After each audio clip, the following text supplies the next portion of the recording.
방송 내용은 의견 교환 또는 교육 및 정보 공유의 목적이 있으며 전문가적 조언이 아님을 밝혀둡니다. 자, 보시면 뭐가 있지? 은퇴하면 돈 어디서 나올까? 이런 주제예요. 이것은 사실 나라가 틀려도 제도가 틀려도 구조는 같습니다. 은퇴 소득의 세 가지 구조. 첫째, 국가조의 공적연금. 이런 거는 말하자면은 젊었을 때 일하면서 퇴직연금 붙는 거죠.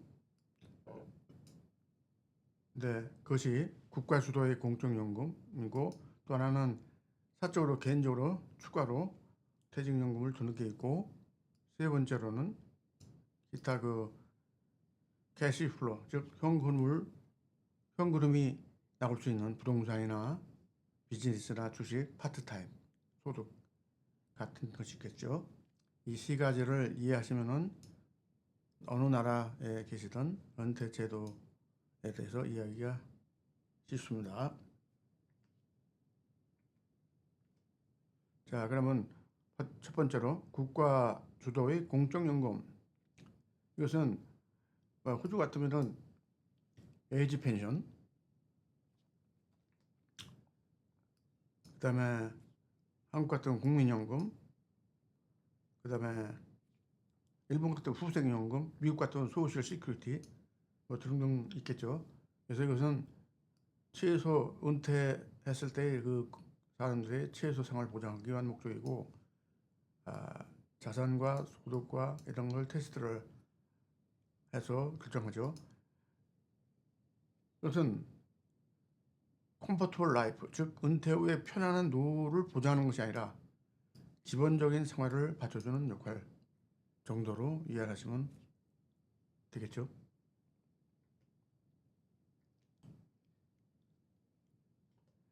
다음으로 그 국가연금의 공통점은 무엇일까요? 첫 번째는 이건 100% 생활비를 충당할 수가 없다. 조건이 있다.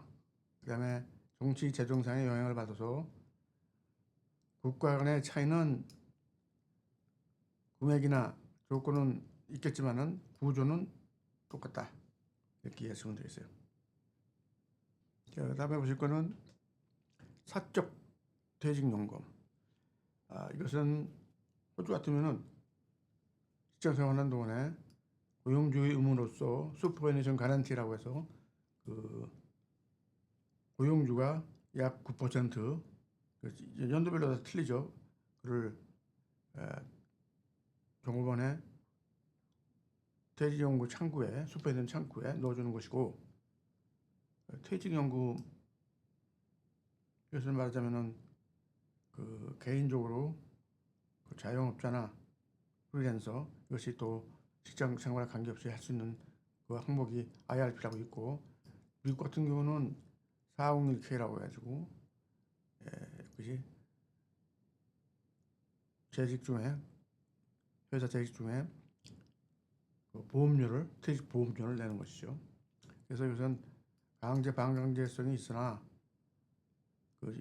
노후에 은퇴 자금으로 유용하게 쓰는 것이고, 이 투자 금액에 대한 성과에 따라서 최종 연금의 액수는 달라지겠죠. 그러나 기본적인 거는 은퇴 생활의 중추 역할을 한다. 보시면 되겠죠. 자, 다음으로 내가 모은 돈의 핵심 리스크. 이게 무슨 소리냐면은 요새 평균 수명이 늘어났잖아요. 그러니까 연금공단에서 연금을 관리할 때 그런 것까지 감안해야 되고, 그다음에 이제 사람들이 적립하는 퇴직 뭐랄까 연금이 연금공단에서는 이걸 투자를 해서 했기 때문에 그 시장의 변동에 따라서 그 투자 성과가 틀리고, 아주 이제 은퇴했을 때 본인의 그 연금을 인출할 때 인출 전략이 중요하죠. 그래서 물론 그 인출할 수 있는 그 최소 요한이 제한도 있지만은 연대 나이가 돼서 인출을 한다 하더라도 그 금액이 얼마를 모았느냐가 보다도 어떻게 쓰느냐, 이것이 중요하다고 볼 수 있겠죠. 자, 다음으로 보실 것은 부동산 세 번째 그 돈이 나오는 퇴직했을 때 나오는 창구로서 어떤 사람은 부동산에 투자를 하는 사람이 있을 거고 비즈니스를 계속 은퇴해도 영위하는 분도 있을 것이고 주식에 투자를 해서 배당금을 받는 분도 있을 것이고 이것저것 아니더라도 파트타임을 해서 일부 소득을 보충하는 방법이 있겠죠. 그래서 이것은 개인이 형편에 따라서 물론 다르겠죠.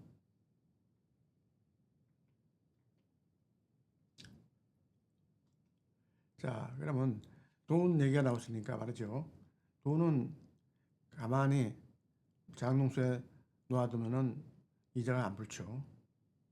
집에서 집을 사놓던 주가가 오르게 되면은 자산이 늘어나는 것이 됐고, 또는 일부는 주식에 투자를 해서 주식이 증식되면은 또 돈이 증폭될 것이고, 아무튼 여기 유튜브에 그 내용을 가져왔는데 평균적으로 어떤 일정한 돈이 2배가 되는 기간은 그 투자 성과가 매년 7-8%라고 할 때 9년 내지 10년이 걸린다 하는 거 있어요. 그러니까 아무튼 돈 투자하는 거를 어떻게 하는 방식에 따라 틀리겠지만은 집에 투자했더라도 평균적으로 그 집의 자산 가치가 10년마다 10배, 2배가 늘어야 된다.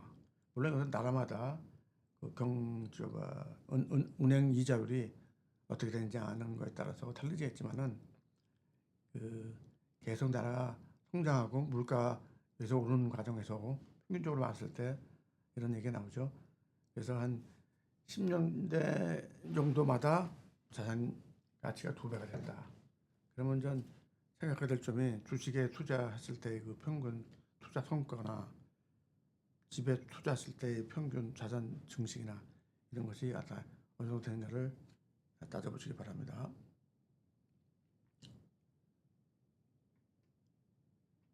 자, 그러면은 어떤 이는 이런 말을 합니다. 은퇴를 하면은 은퇴 후에도 요새 100세 시대이기 때문에 30년 생활을 스스로 생활을 꾸려나가야 한다. 이런 얘기를 했죠. 그러면서 여기 보는 바와 같이 일본 노인보다 한국 노인의 그 한국 5060 은퇴 나이에 있는 사람들이 훨씬 불쌍하다. 뭐 이렇게 나왔는데 아무튼 그 여기서 말하는 골자는 은퇴 생활 자금을 어떻게 마련하느냐 하는 그런 거는 기획하고 마련하는 그런 거는 자기 자신의 스스로 노력을 해야 된다. 이런 얘기가 되겠습니다. 자, 왜 그러면 이 세 가지가 함께 가야 할까? 한 가지만으로는 부족하다. 이 삼각형 구조라고 했는데요. 자, 그러면 이 세 가지가 앞에서 뭐였죠? 잠깐 보시면은,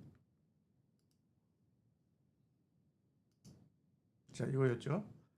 보시면은 국가 주도는 그 공적연금 본 것이고, 사적연금, 퇴직연금 해가지고 자기가 공적연금 말고도 별도로 연금을 퇴직 계좌를 마련하는 방법이 있고, 또 하나는 부동산 투자나 비즈니스나 주식 이런 데 추가로 어떤 그 돈이 나올 수 있는 캐시플로우를 마련하는 방법. 이 세 가지 있는데 그중에서 이 한 가지, 즉 국가의 연금에 의지한다든지 하면은 이 삶의 규정이 깨지겠죠. 그래서 이거는 적고 이거는 많고 이건 중간이고 어떻든 간에 이 한 가지 오늘 한 가지만 의존을 하면은 좀 융통성이 없는 은퇴 생활이 되겠습니다.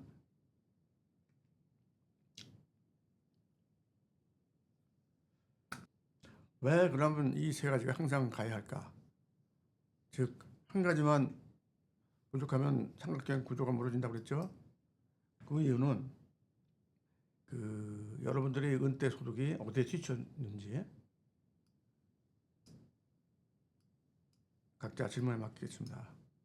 국가냐, 뭐가 든 돈이냐, 비즈니스든 주식 배당이든